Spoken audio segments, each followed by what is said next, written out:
ਭੈਣੀ ਪਿੰਡ ਪੱਕਾ ਟਿਕਾਣਾ ਬਲੀਏ ਗਾਣਾ ਸੁਣਿਆ ਹੈਗਾ ਭੈਣੀ ਪਿੰਡ, ਪਰ ਉਹ ਭੈਣੀ ਇੰਡੀਆ ਵਾਲਿਆਂ ਦਾ, ਇਹ ਭੈਣੀ ਪਾਕਿਸਤਾਨ ਦਾ। ਤੇ ਇਹਦੇ ਪਾਰ ਹੈਗਾ ਜਨਾਬ ਇੰਡੀਆ, ਉਹ ਜਿੱਥੇ ਦਰਖਤ ਨਜ਼ਰ ਆਉਂਦੇ ਨੇ ਉਹ ਵਾਲੇ ਉੱਥੇ। ਆਓ ਜੀ ਸਾਡੇ ਮਿਸਤਰੀਆਂ ਨੇ ਸਾਡੇ ਵਾਸਤੇ ਭਾਈ ਮੰਗਾਈ ਅੱਜ ਬੋਤਲ ਹੈ। ਨਾਲੇ ਸਾਨੂੰ ਗਾਣੇ ਸੁਣਾਉਂਦਾ ਤੇ ਨਾਲੇ ਭਾਈ ਸਾਨੂੰ ਬੋਤਲ ਪਵਾਉਂਦਾ। ਭਾਈ ਮਿਹਰਬਾਨੀ ਇਹਨਾਂ ਦੀ। ਵੇਖੋ ਮਕਾਨ ਸਾਡੇ ਤੇ ਬੋਤਲਾਂ ਮਿਸਤਰੀ ਸਾਨੂੰ ਪਵਾਉਂਦੇ ਨੇ।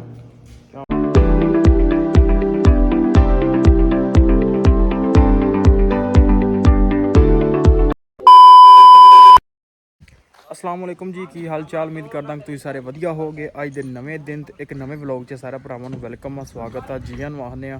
आपां करदे अज दा नवां व्लॉग शुरू ते अज दी जिहड़ी अपनी रूटीन है तुहाडे सारे भरावां नाल सांझी करांगे। सो जुड़ के रहना ते व्लॉग पूरा वेखना। हाँ बटीटू की करने आ? हाँ तैनूं होर कोई काम नहीं रहिंदा? हाँ ला वी चाचा पाउण लगा मोरी। किनू पाउण लगा है? 60,000 दी है मोड़ना आखी की मोरी छड्या थोड़ियां छड्या करो, छड्या करो। ओ नहीं चंगी लगदी फिर ला देने त्रोड़ देने। चीटो तेरी वड्डी है। आहो वड्डी है जी। ਲਓ ਜੀ ਚੱਲੇ ਅਸੀਂ ਆਪਣੇ ਮਕਾਨਾਂ ਦੇ ਨਾਲੇ ਤੁਹਾਨੂੰ ਮਕਾਨ ਵਿਜ਼ਿਟ ਕਰਾਉਣੇ ਆ। ਵਿਜ਼ਿਟ ਕਰਾ ਕੇ ਨਾਲੇ ਡਰਮ ਚੁੱਕ ਕੇ ਲਾਉਣਾ, ਫਲੱਡ ਕਰਨੀ ਆ। ਆਹ ਬਸ ਕੀ ਕਰ ਚਲੀਏ। ਚੱਲ ਵੀ ਮੁੰਡਿਆ ਚੱਲ ਚੱਲ ਚੱਲ ਚੱਲ ਚੱਲ। Bye Titu bye. ਚੱਲੇ किसी देखदा मेरा? ਹਾਂ ਹਾਂ ਚੱਲ ਵੀ कोई नहीं ਚੱਲਦੇ ਜਨਾਬ ਆਪਣੇ ਮਕਾਨਾਂ ਤੇ। ਹਾਲੇ ਆਪਣੇ ਮਕਾਨ ਮਕਾਨੇ। ਲਓ ਜੀ ਆਪਣੇ ਮਕਾਨ ਆ ਗਏ ਜਨਾਬ। फ्रंट हाँ जी हाँ जी। लो जी आप बैठक ठीक है।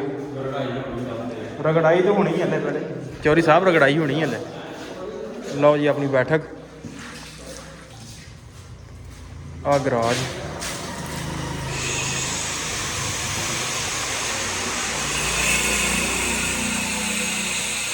है जी वाशरूम।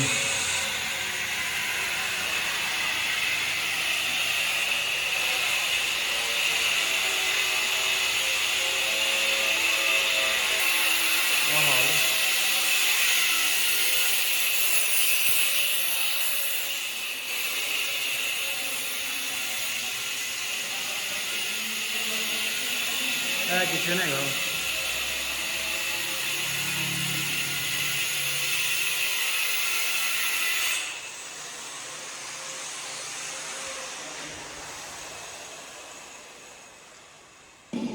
है कमरा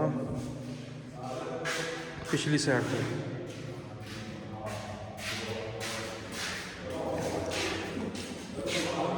पिछे वाशरूम है।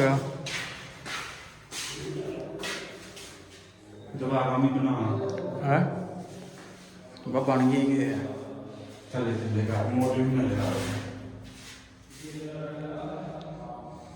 जी। इधर आ गया स्टोर रूम।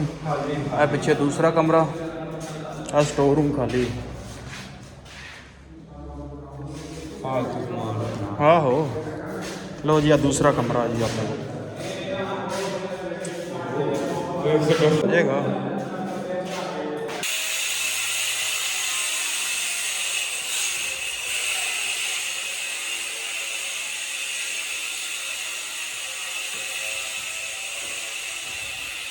जनाब थोड़ा पोर्शन अपना तो ये है अपने को सिर्फ 2 कमरे। ठीक है 2 कमरे ने, एक इधर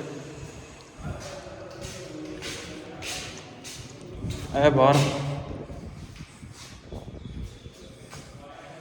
आ बाहरली साइड ते गैलरी है फ्रंट ते, यानी कि इतने अपने मंजियां मुंजियां वगैरह तुम डाह सकते हो। इधर साढ़े हमसाए ने सामने तो आ सामने अपनी 2 कनाला थां। यह नाल पिंड है। पिंड का भी तुहानूं उत्ते जाके दसना।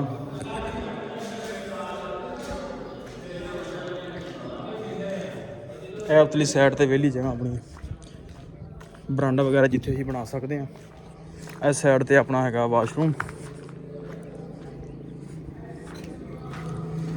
ਇਹ ਜਨਾਬ ਉੱਤੇ ਵਾਸ਼ਰੂਮ ਇੱਕ,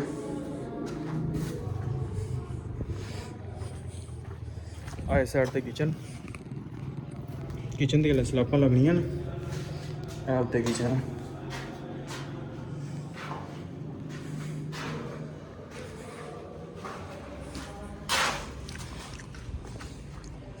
ਹੁਣ ਤੁਹਾਨੂੰ ਮੈਂ ਸੂਤਲਾ ਪੋਸ਼ਨ ਵਿਖਾਉਣਾ ਤੇ ਉਹਦਾ ਹਲੇ ਪੱਥਰ ਨਹੀਂ ਲੱਗਾ ਸੀੜੀਆਂ ਦਾ, ਉਹਦਾ ਲੱਗਣਾ ਹਲੇ।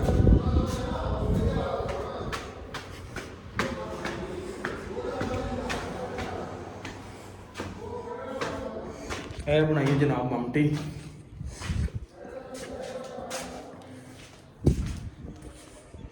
ਇਹ ਉੱਤੇ ਜਿਹੜਾ ਮੈਂ ਤੁਹਾਨੂੰ ਦੱਸਿਆ ਸੀ ਕਿ ਪਿੰਡ, ਇਹ ਸਾਹਮਣਾ ਪਿੰਡ ਭੈਣੀ ਪਿੰਡ ਪੱਕਾ ਟਿਕਾਣਾ ਬਲੀਏ। ਗਾਣਾ ਸੁਣਿਆ ਹੈਗਾ ਭੈਣੀ ਪਿੰਡ, ਪਰ ਉਹ ਭੈਣੀ ਇੰਡੀਆ ਵਾਲਿਆਂ ਦਾ, ਇਹ ਭੈਣੀ ਪਾਕਿਸਤਾਨ ਦਾ। ਤੇ ਇਹਦੇ ਪਾਰ ਹੈਗਾ ਜਨਾਬ ਇੰਡੀਆ, ਉਹ ਜਿੱਥੇ ਦਰਖਤ ਤੁਹਾਨੂੰ ਨਜ਼ਰ ਆਉਂਦੇ ਨੇ ਉਹ ਵਾਲੇ ਉੱਥੇ। ਇੱਧਰ ਪਿੰਡ ਆ ਜਾਂਦਾ ਕਿਲ੍ਹਾ ਜੀਵਨ ਸਿੰਘ, ਆਹ ਪਿੰਡ ਭੈਣੀ। ਇਹ ਰੋਡ ਜਾਂਦਾ ਜਨਾਬ ਸਿੱਧਾ ਮਨਿਆਲੇ ਪਿੰਡ। ਇੱਧਰ ਚਲੇ ਗਿਆ ਕਿਲ੍ਹਾ ਜੀਵਨ ਸਿੰਘ, ਇਸ ਸਾਈਡ ਤੇ ਪੱਡੇ ਪਿੰਡ।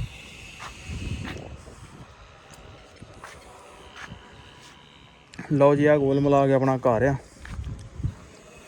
ਤੇ ਉਮੀਦ ਕਰਦਾ ਕਿ ਤੁਹਾਨੂੰ ਚੰਗਾ ਲੱਗਿਆ ਹੋਊਗਾ। ਤੇ ਵੀਡੀਓ ਬਣਾਉਣ ਦਾ ਮਕਸਦ ਸੀ ਕਿ ਤੁਹਾਨੂੰ ਦਿਖਾ ਦਈਏ। ਇੰਨੇ ਦਿਨਾਂ ਤੋਂ ਪਹਿਲੇ ਮੈਂ ਤੁਹਾਨੂੰ ਦਿਖਾਇਆ ਨਹੀਂ, ਮੈਂ ਕਿ ਇੱਕੇ ਵਾਰ ਜੇ ਕੰਮ ਹੋ ਰਿਹਾ ਤਾਂ ਉਹ ਤੁਹਾਨੂੰ ਦਿਖਾਉਣਾ। ਲਓ ਜੀ, ਸਾਡੇ ਮਿਸਤਰੀਆਂ ਨੇ ਸਾਡੇ ਵਾਸਤੇ ਭਾਈ ਮੰਗਾਈ ਅੱਜ ਬੋਤਲ ਹੈ। ਨਾਲੇ ਸਾਨੂੰ ਗਾਣੇ ਸੁਣਾਉਂਦਾ ਤੇ ਨਾਲੇ ਭਾਈ ਸਾਨੂੰ ਬੋਤਲ ਪਵਾਉਂਦਾ। ਭਾਈ ਮਿਹਰਬਾਨੀ ਇਹਨਾਂ ਦੀ। ਵੇਖੋ ਮਕਾਨ ਸਾਡੇ ਤੇ ਬੋਤਲਾਂ ਮਿਸਤਰੀ ਸਾਨੂੰ ਪਵਾਉਣ ਦੇਣ। ਹਾਂ ਕਿਉਂ ਵੀ ਉਹਦੀ ਆਉਂਦਾ ਕਿ ਮੇਰੀ ਤੇਰੀ ਆਉਂਦੀ। ਬਾਕੀ ਵੀਡੀਓ ਤੁਹਾਨੂੰ ਕਿੱਦਾਂ ਦੀ ਲੱਗੀ ਕਮੈਂਟ ਕਰਕੇ ਜ਼ਰੂਰ ਦੱਸਿਓ। ਤਾਂ ਆਪਾਂ ਮਿਲਦੇ ਹਾਂ ਕਿ ਨਵੇਂ ਵਲੌਗ 'ਚ।